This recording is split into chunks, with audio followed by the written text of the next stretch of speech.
Court வாசல்ல அரசியும் அவங்க குடும்பத்தை சேர்ந்தவங்களும் நின்னுகிட்டு இருக்காங்க. அப்ப குமாரு கண் கலங்கிக்கிட்டு, அரசி நான் செஞ்சது தப்புதான்னு அரசி கால்ல விழுகிறாரு. நான் மன்னிச்சிரு அரசின்னு சொல்றாரு. அரசி அதிர்ச்சி ஆயிடுறாங்க. அரசி குடும்பத்தை சேர்ந்தவங்களும் அதிர்ச்சி ஆயிடுறாங்க. குமாரோட குடும்பத்தை சேர்ந்தவங்க கடுப்பாயிடுறாங்க குமார் பண்ணத பார்த்து. குமாரு அரசி காலை புடிச்சுக்கிட்டே சொல்றாரு, நீ கேஸ வாபஸ் வாங்குவேன்னு நான் கொஞ்சம் கூட நினைக்கல அரசி.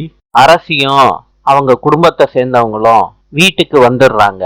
அப்ப அரசியோட பழைய சம்மந்தி பாண்டியன் வீட்டுக்கு வர்றாங்க. பாண்டியன் கிட்ட சொல்றாங்க, அரசிக்கும் சதீஷுக்கும் கல்யாணம் பண்ணி வைக்கலான்னு நினைக்கிறேன். நீ என்னப்பா நினைக்கிற? பாண்டியன் சொல்றாரு, இனிமேட்டு எந்த முடிவா இருந்தாலும் அரசி தான் எடுக்கணும்னு சொல்லிட்டு போயிடுறாரு அரசிய பாக்குறதுக்கு. அரசி சோகமா உட்கார்ந்துகிட்டு இருக்காங்க. அப்ப பாண்டியன் சொல்றாரு, உன் கல்யாண விஷயமா இனிமேட்டு எல்லா முடிவும் நீந்தான்ப்பா எடுக்கணும். உன்னைய பொண்ணு கேட்டு வந்திருக்காங்க, அவங்க கிட்ட நீந்தான்ப்பா போய் சொல்லணும் அப்படின்னு பாண்டியன் அரசியை பார்த்து சொல்றாரு. நாளை சந்திப்போம்.